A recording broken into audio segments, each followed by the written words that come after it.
इस अनुग्रहित सुबह में परमेश्वर के नाम को महिमा मिलने पाए। होशे उसके 3 अध्याय और उसका 3 वचन। होशे भविष्यवक्ता अपनी पत्नी से, तू बहुत दिन तक मेरे लिए बैठी रहना और ना तो छिनाला करना और ना किसी पुरुष की स्त्री हो जाना, और मैं भी तेरे लिए ऐसा ही रहूंगा। इस अनुग्रहित वचन से हम परमेश्वर के लिए ठहराए हुए बने, इस पर हम मनन करें और मनन करने के लिए प्रभु पर आश्रित हो। यहां भविष्यवक्ता अपनी पत्नी से कहते हैं कि तू थोड़े समय नहीं, बहुत दिन तक मेरे लिए बैठे रहना। उसका आत्मिक अर्थ यह है कि इस सुबह प्रभु यीशु जो हमारे उद्धार करता है, उन्होंने हमारा मूल्य देकर हमें मोल लिया। पाप से हमें छुड़ाकर हमसे यही बोलना चाहते हैं कि हम इस उद्धार में ठहरे रहे, बने रहे। थोड़े समय के लिए नहीं, बल्कि ताउम्र हम परमेश्वर के योग्य ठहरे। होशे भविष्यवक्ता परमेश्वर के लिए जीने वाले एक गवाह थे।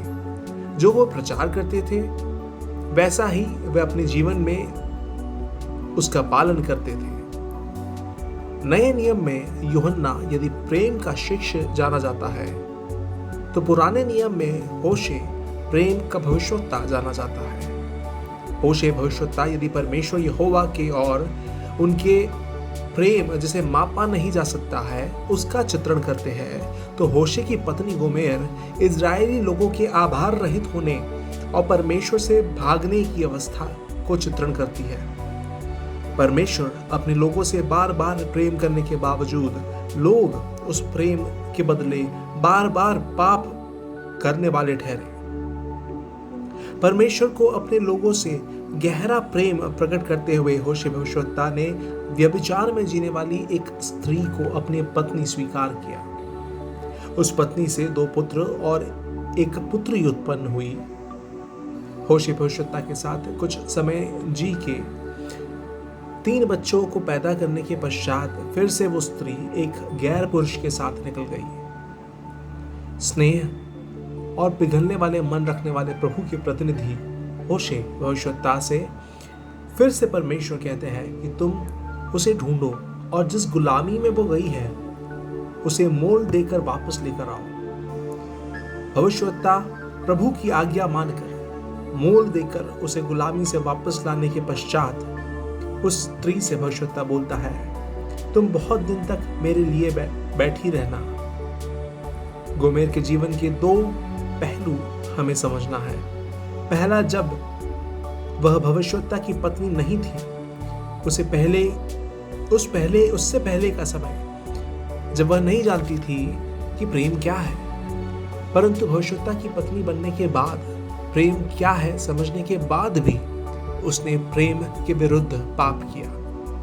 मेरे प्रियो, हम भी अपने आप को जांचें कि हम किस अवस्था में हैं। इस स्त्री के पहले की अवस्था, जब वह नहीं जानती थी कि प्रेम क्या है, इस सांसारिक मोह में फंसे हुए लोगों है क्या हम?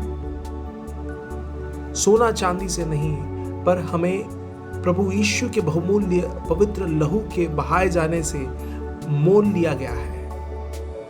इस प्रकार स्नेह को न जानने वाले हम लोग को प्रभु यीशु का प्रेम हमें ढूंढते हुए आया और छुटकारा देकर हमें मोल लिया। तो हमारे जीवन का सर्वप्रथम आग्रह प्रभु यीशु के साथ शांतिपूर्वक निवास करने वाले हम बने। उसके विपरीत होशे भविष्यवक्ता की पत्नी गोमेर उसके प्रेम को त्याग कर फिर से अपने पुराने जीवन में वापस चली जाती है।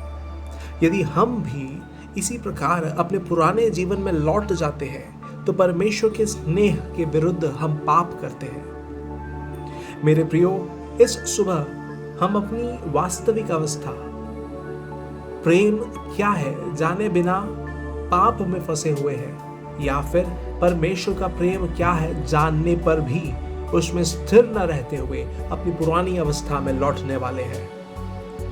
कुछ भी क्यों ना हो, परमेश्वर का प्रेम हमें फिर से ढूंढते हुए कुछ भी मूल्य चुकाने के लिए तैयार है।